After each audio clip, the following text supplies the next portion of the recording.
अब हम नंबर 2 शुरू कर रहे हैं निर्गुण भक्ति काव्यधारा।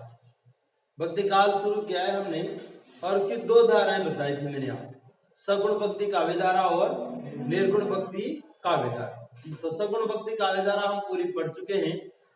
सगुण भक्ति में हमने राम भक्ति काव्य परंपरा पढ़ी और कृष्ण भक्ति काव्य परंपरा पढ़ी, यानी 2 उपधाराएं हैं उसकी।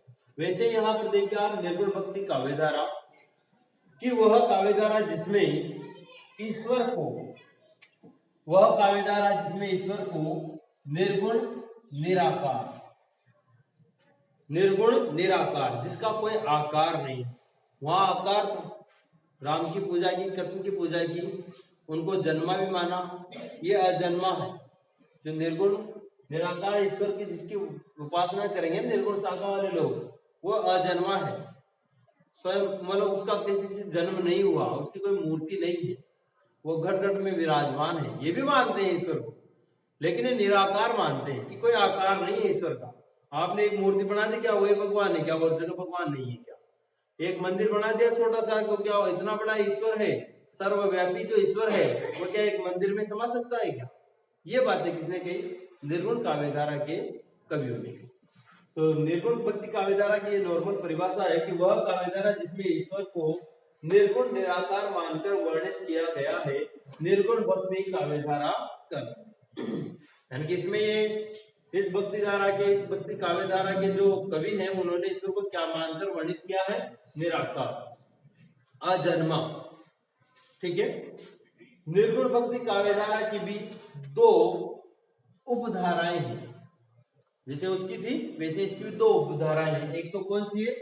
ज्ञान मार्गी काव्यधारा, और दूसरी कौन सी है? प्रेम मार्गी काव्यधारा। ज्ञान मार्गी काव्यधारा, प्रेम मार्गी काव्यधारा, इनको हम विस्तार से पढ़ेंगे। जिसमें हमने शुरू किया है पहला संत काव्यधारा। ज्ञान मार्गी काव्यधारा को हम क्या कहते हैं? संत काव्यधारा। नंबर 1 अब इसको पढ़ना शुरू करेंगे। वे 2 उपधाराएं है ना, ज्ञान मार्गी और प्रेम मार्गी। तो पहली कौन सी शुरू की हमने? संत काव्यधारा, यानी कि ज्ञान मार्गी काव्यधारा। कि अब ज्ञान मार्गी काव्यधारा क्या होती है कि वह पूर्व मध्य काल में, इसका मतलब क्या? भक्ति काल कि पूर्व मध्य काल, बहुत सारे नाम है भक्ति काल, अलग अलग नामों से पुकारा है अलग अलग साहित्यकार। तो कि पूर्व मध्य काल में यानी कि भक्ति काल में जिन कवियों ने ईश्वर को निर्गुण निराकार मानकर, क्या मानकर? वही बात आएगी ना, जिसका कोई आकार नहीं हो, निर्गुण निराकार मानकर अपने काव्य की रचना की, यानी कि अपने पदों की रचना की, उन्हें क्या कहते हैं? संत कवि कहते हैं। वो क्या कहलाते हैं? यानी कि इसमें भक्ति काल में जिन कवियों ने ईश्वर को क्या माना? निर्गुण माना, निराकार माना, और ऐसा निर्गुण निराकार मानकर काव्य रचनाएं की, वो क्या कहलाए? संत कहलाए। क्या कहलाए? वो संत कवि कहलाए। अब देखिए आप कि संत काव्य परंपरा को किसने क्या कहा है? अलग अलग इतिहासकारों ने, अलग अलग साहित्यकारों ने संत काव्य परंपरा को अलग अलग नाम दिया है। तो सबसे पहले बात करते हैं कि संत काव्य परंपरा को ज्ञानाश्रय काव्यधारा किसने कहा है? तो किसने कहा है? आचार्य रामचंद्र शुक्ल ने। याद करना है ये, संत काव्य परंपरा को ज्ञानाश्रय काव्यधारा किसने कहा है? आचार्य रामचंद्र शुक्ल ने। दूसरा देखिए आप, ज्ञानाश्रय निर्गुण शाखा। संत काव्य परंपरा को ज्ञानाश्रय निर्गुण शाखा किसने कहा है? तो यहाँ आपको याद करना है विश्वनाथ प्रसाद मिश्र ने। नंबर 3, निर्गुण भक्ति साहित्य किसने कहा है? आचार्य हजारी प्रसाद द्विवेदी ने। संत काव्य किसने कहा है? डॉक्टर रामकुमार वर्मा ने। चारों को कोई ना कोई टिक बना के हमें याद करना है। तो सबसे पहले आपको देखो, ज्ञानाश्रय यहाँ भी है, ज्ञानाश्रय यहाँ भी है, तो कंफ्यूज वाली बात हो गई ना। तो अपने को क्या करना है? ज्ञानाश्रय के साथ पूरा याद करना पड़ेगा। ये ज्ञानाश्रय काव्यधारा तो आप याद करेंगे रामचंद्र, ये याद दिलाओ तो शुक्ल, शुक्ल इन्हीं का नाम आता है पूरे साहित्य इतिहास में मुख्य। कि ज्ञानाश्रय काव्यधारा किसने कहा? शुक्ल ने। ज्ञानाश्रय काव्यधारा किसने कहा? शुक्ल ने। आगे देखो, ज्ञानाश्रय निर्गुण शाखा। अब ज्ञानाश्रय तो है लेकिन पीछे क्या है यहाँ पर? निर्गुण। तो निर्गुण आते हैं अपने क्या आ जाएगा? विश्वनाथ। ज्ञानाश्रय काव्यधारा आएगा तो शुक्ल, और ज्ञानाश्रय निर्गुण शाखा आएगा तो विश्वनाथ। निर्गुण सा का आएगा तो विश्वनाथ प्रसाद मिश्र। आगे देखो निर्गुण भक्ति साहित्य, तो हम यहाँ भक्ति साहित्य से याद कर सकते हैं। निर्गुण भक्ति साहित्य किसने कहा? हजारी प्रसाद द्विवेदी। तो निर्गुण भक्ति हजारी प्रसाद, निर्गुण सा का विश्वनाथ, ज्ञानाश्रय काव्यधारा शुक्ल। लास्ट देखिए आप, संत काव्य कहा, किसने कहा?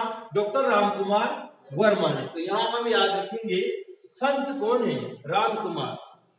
रामकुमार वर्मा क्या है? संत है। ऐसे हम इसको याद कर सकते हैं कि संत काव्य कहा डॉक्टर रामकुमार वर्मा ने, डॉक्टर रामकुमार वर्मा ने। फिर आगे देखिए आप कि डॉक्टर पीताम्बर दत्त बड़तवाल ने क्या कहा है कि डॉक्टर पीताम्बर दत्त बड़तवाल ने, ये पूरा एक ही नाम है, संत शब्द की व्युत्पत्ति शांत से मानी है।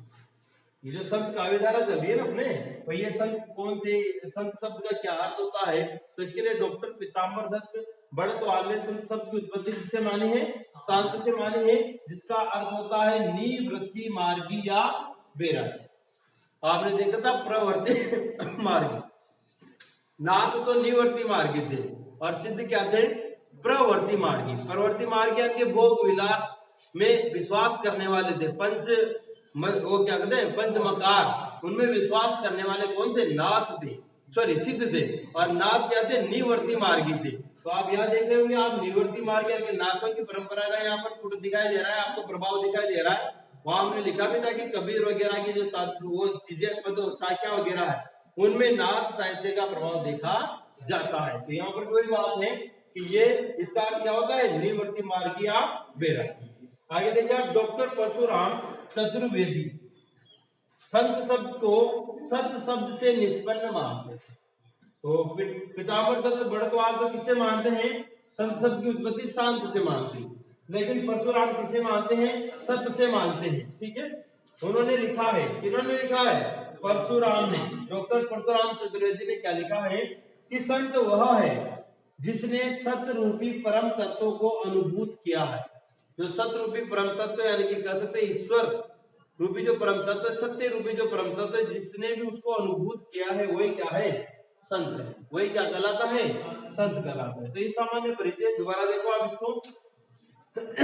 निर्गुण भक्ति काव्यधारा, वह काव्यधारा जिसमें ईश्वर को निर्गुण निराकार मानकर वर्णन किया गया है, निर्गुण भक्ति काव्यधारा कहलाती है। निर्गुण भक्ति काव्यधारा की दो उपधाराएं हैं, ज्ञानाश्रय, ज्ञानाश्रय भी बोल दो, ज्ञान मार्ग भी बोल दो। ज्ञान मार्गी और प्रेम मार्गी, एक तो ज्ञान वाले लोगों का मार्ग, एक है प्रेम वाले लोगों का मार्ग। तो ज्ञान मार्गी, प्रेम मार्गी, जिसमें हमने शुरू किए पहली संत काव्यधारा, इसी को हम क्या कहेंगे? ज्ञान मार्ग। ये देखो अलग अलग नाम दिया है। तो पूर्व मध्य काल में यानी कि भक्ति काल में जिन कवियों ने ईश्वर को निर्गुण निराकार मानकर काव्य रचना की, वो कवि क्या कहलाए? संत कवि कहलाए। क्या कहलाए? वो संत कवि कहलाए। संत काव्य परंपरा को किसने क्या क्या नाम दिया है? देखो मैं फैक्ट बता रहा हूँ, आप सारी रामायण नहीं, बस जहां से क्वेश्चन आता है वो चीजें अपने को याद करनी है। ज्ञानाश्रय काव्यधारा कहा आचार्य शुक्ल ने, ज्ञानाश्रय निर्गुण शाखा कहा विश्वनाथ प्रसाद मिश्र ने, निर्गुण भक्ति साहित्य का आचार्य हजारी प्रसाद द्विवेदी ने, और संत काव्य कहा डॉक्टर रामकुमार वर्मा ने। चलिए अब इसमें आगे बढ़ते हैं।